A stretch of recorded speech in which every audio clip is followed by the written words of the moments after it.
టెస్ట్‌ల విషయానికి వద్దాం మనము. ఎందుకంటే అందరూ గూడా టెస్ట్‌లన్న వెంటనే సంవత్సరానికి ఒకసారి మేము చేయించుకుంటున్నాం. బ్లడ్ టెస్ట్ చేయించుకుంటున్నాం అంటారు. హ్మ్. మన హార్ట్ హెల్తీగా ఉందా లేదా అని తెలుసుకోవడానికి ఈసీజీతో పాటు ఇంకా ఏ టెస్ట్‌లుంటాయండి? యాహ్!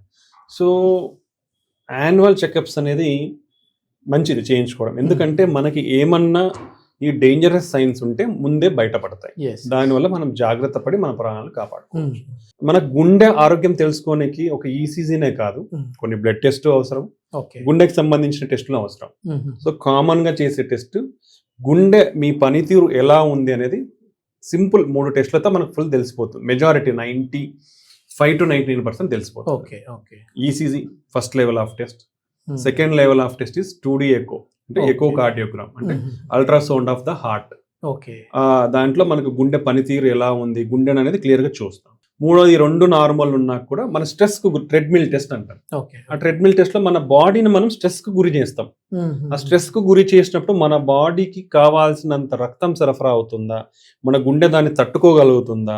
అది ఓకే. తట్టుకుంటుందంటే మనకు గుండెకి సరఫరా అయ్యే రక్తం కూడా మంచిగా సరఫరా అవుతున్నట్టు మనం స్ట్రెస్‌లో ఉన్నప్పుడు కూడా. ఓకే. కాబట్టి మీరు ఎంత స్ట్రెస్‌కు గురైనా మీరు దాన్ని తట్టుకోగలగరు. మీకు ఆ టైంలో మీ బ్లడ్ అనేది కరెక్ట్‌గా అందుతా ఉంది. కాబట్టి మేజర్ బ్లాక్స్ లేకుండా ఉండే అవకాశం ఎక్కువ ఉంటుందనేది మనకి ఇన్ఫరెన్స్ అన్నమాట. ఓకే. ఓకే. కాబట్టి ఈ 3 టెస్ట్‌ల ద్వారా మనకి ఓవరాల్ గుండె పనితీరు తెలిసిపోతుంది. హుహు. బ్లడ్ టెస్ట్ అంటే మనకు బీపీ ఉందా? షుగరా? కొలెస్ట్రాలా? కిడ్నీ ప్రాబ్లమ్ ఉందా? థైరాయిడ్ ప్రాబ్లమ్ ఉందా?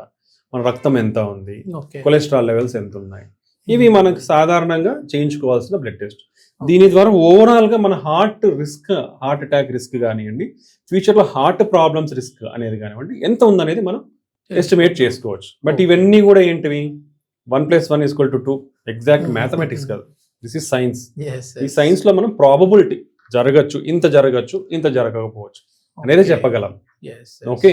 కాబట్టి మనం ఓవరాల్‌గా మీ రిస్క్ ఎంత ఉండొచ్చు? తక్కువ ఉందా? మధ్య రకంగా ఉందా? ఎక్కువ ఉందా? సో ఈ రిస్క్‌ని బట్టి మీరు ఏమేం మార్చుకుంటే మీ జీవన విధానంలో మీరు దాన్ని ఇంప్రూవ్ చేసుకొని మీ రిస్క్‌ని తగ్గించుకోగలరు అనేది మనం చెప్పగలం. ఇప్పుడు గ్యాస్ ట్రబుల్ అంటే గ్యాస్ పెయిన్‌కి, హార్ట్ పెయిన్‌కి పెద్ద తేడా తెలియదు. దీనివల్ల అంటే నిన్నటి వరకు బాగున్నాడు. ఏదో గ్యాస్ట్రిక్ ట్రబుల్ అని చెప్పేసేసి ఓంప్రోజోల్ లాంటివి వేసుకుంటా ఉన్నారు. కానీ చూస్తే సడెన్‌గా కార్డియాక్ అరెస్ట్ అయింది అని అంటుంటారు. సో అసలు ఈ గ్యాస్ పెయిన్‌కి, హార్ట్ పెయిన్‌కి ఎట్లా మనం డిఫరెన్స్ చేయాలి? గ్యాస్ పెయిన్ అనేది మనకి ఎప్పటికైనా బర్నింగ్ సెన్సేషన్ ఉంటది. ఎక్కడ? మన పొత్తి కడుపులో ఈ మంట. ఓకే. ఈ మంట ఇలా పైకొస్తుంది గొంతులోకి. బ్రాష్ అంటాం. అంటే గొంతులోకి కూడా ఆ మంట తెలుస్తుంది. ఓకే. దాంట్లో తేంపులు ఉండడము. హుహు. ఓకే. ఇది typical gas pain. Okay. But ఈ విధంగా కూడా హార్ట్ అటాక్‌లో ప్రెజెంట్ అవ్వచ్చు. ఓహ్! ఉండే ఛాన్స్ ఉంది. ఇన్ఫీరియర్ వాల్ ఎంఐ అంటాం. ఓకే. అంటే మనకు రైట్ సైడ్ గుండె రక్తనాళము బ్లాక్ అయినప్పుడు ఈ విధంగా కూడా ప్రెజెంట్ అయ్యే అవకాశం, పొత్తి కడుపులో నొప్పితో ప్రెజెంట్ అయ్యే అవకాశం ఉండొచ్చు. ఓకే. ఎప్పుడైనా అట్లాంటి నొప్పి అనేది మీకు తగ్గట్లేదనుకోండి, ఉపశమనం లేదు.